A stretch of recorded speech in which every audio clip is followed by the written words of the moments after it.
ce plateau Rama Atta Gueye présidente association Sen Afrique am benn événement boo xamante ne ñi ngi koy waajal muy The Return am alerte bu mu ci nar a def dinañ waxtaan ak moom ci yooyu yëpp mais balaa loolu dañ lay bàyyi nga nuyu Rama Atta bonjour et bienvenue sur ce plateau. Bonjour et merci de m'avoir invité sur votre nouveau plateau et bonjour à tous les téléspectateurs de TFM aussi. Est-ce que tu peux revenir brièvement sur l'association Sen Afrique? Oui, Sen Afrique en fait c'est une association qu'on a depuis plus de 3 ans qui regroupe en fait les acteurs de développement sur la place africaine. Bon, au départ, c'était plus en fait du linking avec diaspora bi et on a rajouté récemment les afrodescendants et les caribéens. Donc, et à côté, on a Sen Afrique Solidarité où on est en train de travailler beaucoup sur les orphelins, sur la psychologie des malades pour qu'ils arrêtent de prendre des médicaments, des choses comme ça. Enfin, les nouvelles technologies pour aider qui marchent très bien. Et on est vraiment axé sur l'éducation aussi africaine, culture africaine bi ñu mettre en avant dans nos écoles. Bon, on est en train de batailler pour mettre tout ça en place en fait. D'où l'événement que vous prévoyez The Return, le retour voilà. aux sources en quelque sorte. Voilà, qu'est-ce que c'est lan ngeen siy waajal. li ñu ci waajal The Return bi ak Gorée ak Augustin Senghor bi may nuyu au passage. bu na xam ne daf ñu dalal ak jàmm ñu ngi waajal ak moom ak mairie de Dakar ak ministère de la culture ministère du tourisme ñoom ñëpp ñu ñëw jàpp si parce que finalement The Return événement national ak international lañ ko def au départ dañ ko doon def pour mettre li Cheikh Anta Diop waxoon ñu teg toujours ci éducation bi rek man je suis très focus éducation bi parce que pour man base bi daal mooy c'est nos enfants il faut que ñu suñu buggee nekk ay leaders de nos vies ak suñu économie il faut vraiment ñu liggéey ci suñu doom yi fu mu nekk nii comme ça ñu bañ a nekk ay suiveurs parce que comme ni ma koy waxee tout le temps ñun ay suiveurs lañu on a suivi ak par rapport à nos parents qui venaient juste de la colonisation les Américains noirs aussi les Caribéens pour man c'est des suiveurs parce que slavery bi esclavage bi donc fu mu nekk nii loolu laa bëgg ñu dagg complètement mooy sama xeex depuis 10 ans bi ma yegsee Sénégal bac pacte bi on avait commencé à di solu vraiment ak le made in Africa vraiment mettre ko en avant wane ni que ñun tamit am nañu maquillage yu rafet xaw ma yan maquillage ngeen di def mais man par exemple j'ai marque sénégalaise laa def ñaari sénégalais poudre bi sénégalais moo koy def maquillage bi sénégalais moo koy def donc vraiment mu ne wane ni que lépp lu ñuy def li ñuy jëndee à l'étranger et puis de bonne qualité donc Sen Afrique on a pris que l'élite parce que pour man élite bi su xëccee yëpp day baax en fait donc ñu doon liggéey ci loolu léegi The Return bi ñu def ko en fait pour def li Cheikh Anta Diop waxoon boole dafa ne woon en 1981 au Caire il avait dit le jour où les afrodescendants ak africains de naissance yi boole nekk benn kenn dootu leen mën a tey ci la ñuy nekk li ñuy nekk freedom suñu liberté dëggante ñaar d'esprit économique psychologique intellectuel ci lañ koy amee dëggante mais événement bi lan moo nar a nekk programme bi ak kañ la nar a am événement bi c'est du 24 février inchallah au 28 février 2021 inchallah dinañ ci mettre en avant pèlerinage wu Gorée bi bu nga xam ne dañuy dellu si waat la porte du non-retour va devenir officiellement avec l'événement The Return la porte du retour muy victoire du peuple noir bu nga xam ni day am dinañ ci def naming cérémonie am na fashion show ak ñi def fashion show kii bi fashion show New York bi xaw ma est-ce que bon les filles xam naa ñoo koy xam. day suivre de. je ne parle pas mais je suis. Tu suis la fashion show de New York? Absolument. Voilà les Américaines noires qui font la fashion show de la famille américaine noire bon ils vont en fait le tout dans tous les events slides yëpp dañu bëgg boole afrodescendants yi ak ñun. donc dina am. designer Afrique yëpp mais pas seulement ñuy def ay wax wala tissu africain dañu bëgg itam wane ni que soo bëggee def chemise bu simple itam c'est pas parce que dañ ko mën nañ ko en fait on n'a pas besoin d'aller l'acheter ailleurs ils excellent partout donc faut arrêter mais ça c'est tout un programme est-ce que former nga équipe bi pour def ko parce que t'as encore le temps équipe bi nag c'était très très difficile à mettre en place parce que affaire bi c'est d'envergure internationale il y a beaucoup d'enjeux économiques looloo tax bi état bi ñëwee ne dañuy jàppale vraiment dama sant yàlla parce que dama soobu woon benn affaire bu na xam ni finalement diisoon na trop parce que gérer l'humain est extrêmement difficile on a eu dama bëgg nag mu wóor ni Sénégalais yi déjà je félicite la SODAV parce qu'ils ont vu l'arnaque ils m'ont appelé. Quelle arnaque? on a essayé de nous pirater, de voler le projet. Des gens qu'on a inclus, qu'on a fait faire des plateaux télévisés, qui faisaient, je cherchais, il y avait l'équipe de Senafrique et on avait mis en place une nouvelle équipe. On a un peu. Bon, Yacine sait de quoi je parle, mais toi aussi d'ailleurs. Donc on a pris beaucoup de gens en fait autour de nous. Voilà. Malheureusement, le temps que nga xam jikko bu nekk ak ku nekk lu mu la mën a apporter nit yi yàkkamti. Commencé di xëccoo fii di xeex fii di xeexant. Enfin, c'était vraiment horrible. C'était vraiment horrible. C'est le Sénégal. Bëgguma nag ñu wax que c'est le Sénégal. Kon finalement neen wax c'est l'être le noir. Oui, c'est le noir parce que c'est le noir. L'ennemi de l'Africain, c'est l'Africain. C'est le noir. Oui, c'est l'ennemi de l'Africain, c'est l'Africain. C'est l'Africain, c'est le noir. Tey consommation bi ngay wax ni Made in Sénégal bi. Je l'ai lancé ici, donc ci émission yi Sénégal yi gëm ko def naa ci lu ne. J'ai fait presque 100 et quelques corps de métier. Tout. Lenn la mooy Sénégal mooy ñu bëri dañu ko gëmul. Loolu mooy li am. Made in Sénégal. Made in Sénégal bi gëmuñu ko.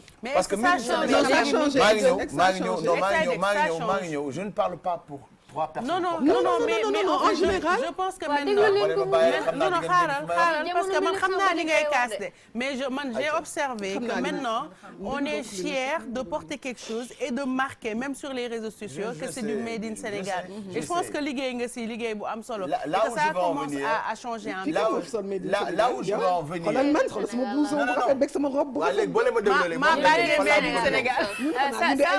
léegi te déggu leen ko mooy je ne parle pas pour le Sénégal le Sénégal je parle pour le gouvernement état moo ma tax di wax je ne parle pas pour ñi ñu ngi koy sol ñu ngi def lu ñu ciy mën wax dëgg neex yàlla mais gëmuñu ko bu ñu ko gëmoon dootuñu solati ay veste dugg palais dootuñu sol ay veste dugg assemblée nationale mën nañ ko waaw mais c'est-à-dire ñu def ko ñoom seen bureau yi état dootul commandé te ay bureau yu duggee à l'extérieur fii la ñuy jël mais loolu je pense que gouvernement bi ñu ngi koy def ñoom état bu ko defee ci 1 an ñu développe secteur yëpp Inch'Allah et dans tous les domaines Zoroten bi nag loolu moo ko parce que en fait les afro-descendants les artisans si centre d'incubation yi waxuma état jox non du joxe état ñoom ñu jëfee laa wax. waaw loolu laa wax. loolu ça existe déjà. bu tax commencé noonu parce que man am na ay ministres yu bëri yu na xam ni. non mais il faut radical tu sais dans le changement moi je suis pas pour la progression d'un coup. non mais c'est petit à petit. Ça peut pas être radical. Ça peut pas être radical chez nous. Ça va se faire petit à petit. Actuellement les ministres les députés les directeurs même des ministères ak yooyu ñu ngi commencé def li nga xamante ne mooy costume africain te boo seetloo sax dañ lay wax ne que loolu moo gën a neex a sol sax que nekk di fiitu ci benn veste ba pare ak tàngaay bi ba pare Exaidex ministère de l'artisanat quand on les a invités ici sur le plateau ils nous ont certifié que actuellement am na benn quota bi nga xamante ne gouvernement bi dafa obligé jox leen ko pour defaru bureau yeeg lépp li nga xamante ne état bi daf ko utiliser donc ça commence peut-être que tu veux que ce soit donc alhamdoulilah qui me rejoint non ça s'applique tu veux que ce soit de manière radicale gis nga dans le fast track lay wax c'est-à-dire qu'aujourd'hui ngaay dañ ko war a développer. Écoute, fast track c'est une utopie. Ça, il faut arrêter avec ça. Fast track c'est une utopie. On est au Sénégal, on est en Afrique. Les choses vont se faire progressivement. Lu ñu wax la mais il y a lu ñuy wax ak il y a la réalité. Moi je ne crois pas au fast track. Je suis désolée. On est dans un pays où on avance comme un escargot selon les intérêts propres des personnes. mais moom laa la wax léegi xam nañu wax dama jël au mot kenn ku waxoon ni dañu war a dem jàll ci fast track. moom laay delloowaat message am. Et le président de la République aujourd'hui nous avons Ngaay Mbexe ay dàll yu jugee Ngaay waroon na weesu fii bu yàgg donc pour surtout que daal yi ñuy defar moom la italien yi di defar di la wax fait main la di ko jaayee plus cher que daal yi ñuy defar de manière voilà Sénégal waroon na am comptoiru or par exemple Sénégal waroon na am comptoiru or depuis 10 ans quand même non ça change moi je trouve que ça change c'est ça mais moom en fait il voulait que ce soit beaucoup plus rapide bon on espère qu'on va te rejoindre comme elle disait Zoroten est là en fait réellement pour ce côté économique là pour que ça soit parce qu'on a des afro-descendants yu ñëw ne ñoom am seen investissement lu ñu liggéey ci dëkk ba pardon lu ñu liggéey ci dëkk ba dañu bëgg ñëw indi ko fii investir ko en Afrique ak les Africains pour développer l'Afrique parce qu'ils ont eu conscience. Et avec les conférences qu'on va faire, on va leur prendre, tout le monde va réellement prendre conscience que the place to be, c'est l'Afrique fu mu nekk nii. Mais là, ce sera en février, n'est-ce pas? Février, 24 En attendant, février. pour tous qui sont sponsors, gouvernement et tout ça, à qui on doit faire attention, à quel site il faut faire attention? Faites attention au et site. kan moo géré wul événement bi, kan moo koy gérer pour que ce soit clair par dans la exemple, tête. on avait invité un afrodescendant, André Amos, à faire 2 plateaux avec nous. Il ne gère pas l'événement. André géré Return.sn, là, par exemple, le ministre nous a demandé de porter plainte, ce que j'ai fait avec la cybersécurité, parce que Return.sn est un site, par exemple, parallèle. Ils sont venus, ils font partie de Senafrique et ils ont fait un site parallèle qu'on a su il y a combien de jours? 10 jours, 15 jours. Mais du coup, ils font plus partie de Senafrique maintenant? Non, enfin Senafrique, c'est une association en même temps. Bon, xam nga dafa mel ni nga am ay doom kenn ki xaw a jàdd koñ xam nga itam. waaw foog nga yaraale da nga koy jéem a indiwaat mais doo ko sànni complètement donc en fait sànni wuñ leen en fait. Mais on dénonce quand même le fait que ils ont essayé d'utiliser l'Afrique pour des causes yu nga xam ne man d'accord ma si par exemple. Donc quel est le site bu baax bi? Le vrai site c'est The Return by Senafrique. boobu la ñu validé gouvernement validé que ñi ko maire yi validé loolu mooy ñun ñu validé ko. D'accord. Parce que en fait le projet c'est moi qui l'ai créé par rapport à mon combat depuis plus de 10 ans sur l'africanité qui est basé sur mon programme d'école et en fait ce projet-là on le travaille depuis plus de 10 ans. Donc ce projet-là a été reconnu par la SODAV depuis très longtemps. On l'a protégé depuis longtemps et c'est pour ça que d'ailleurs bu ñu demee ñoom di protéger waa SODAV ne leen lii moom dama ko xam. yow nag doom yi nga am bànni nañ nag quand même. mais doom ay ba yu la ñu. ndax jël projet bi demaat di ko protéger waat pour que keneen bañ ci accéder. En tout cas dinañ ci. non mais am na mais noonu la nag les grands événements comme ça franchement. chacun essaie de voir ça moo ma doon jàppale sax waxtaan seeg man et tout ça ne ma. Il faut que nga barricade il faut s'attendre à tout. Il faut que tu sois forte, il faut pas que tu lâches parce que tu entendras du tout, on te tirera de partout. Donc prends le temps, ne prends jamais de décision nii. jëlal nga temps nga réfléchir. jëlal nga temps nga checker. demal checker. Prends des gens qui vont aller prendre des informations sur tout le monde avant de faire quoi que ce soit. Et derrière franchement itam on a des afrodescendants yu nga xam ni bi may wax ne parce que on a un bâtiment à Gorée qu'on nous a donné pour devenir maintenant la plateforme de Senafrique. Carrément.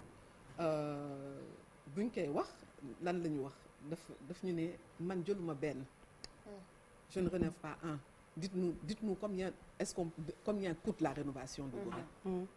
Ça c'est nous qui l'apportons au projet. Donc ku nekk daal fu nekk mënuñu wax ni que ñëpp dañu bon. moo tax bi ñuy wax sénégalais yi man leen du sénégalais yi parce que ñun ku ñu jéemoon début bi amoon nañu itam ay sénégalais yu nga xam dañu venus pour semer la zizanie di jaxase sama bopp kii di gossip tatati tata. Après il y a eu les autres là qui ont fait bon. C'est un peu partout. Donc c'est vraiment te dire que bon. De toute façon on va suivre et puis bu ñu gisee dara luy yëngatu rek on va en reparler d'ici le mois de février pour ngeen gën a mën a suivre événement bi di The Return da ngay toog ak ñun ñu def. de fashion show. On va il y a plein de choses hein. Il y a plein de choses qui vont venir. On va suivre de toute façon. Tu vas le faire. da bàyyi ex. xam nga waxagula sunu waa classe bi tey bi ñu commencé ba léegi bàyyi jàmbur. léegi nangu na waa classe bi. bul ko tooñ donc léegi nangu na.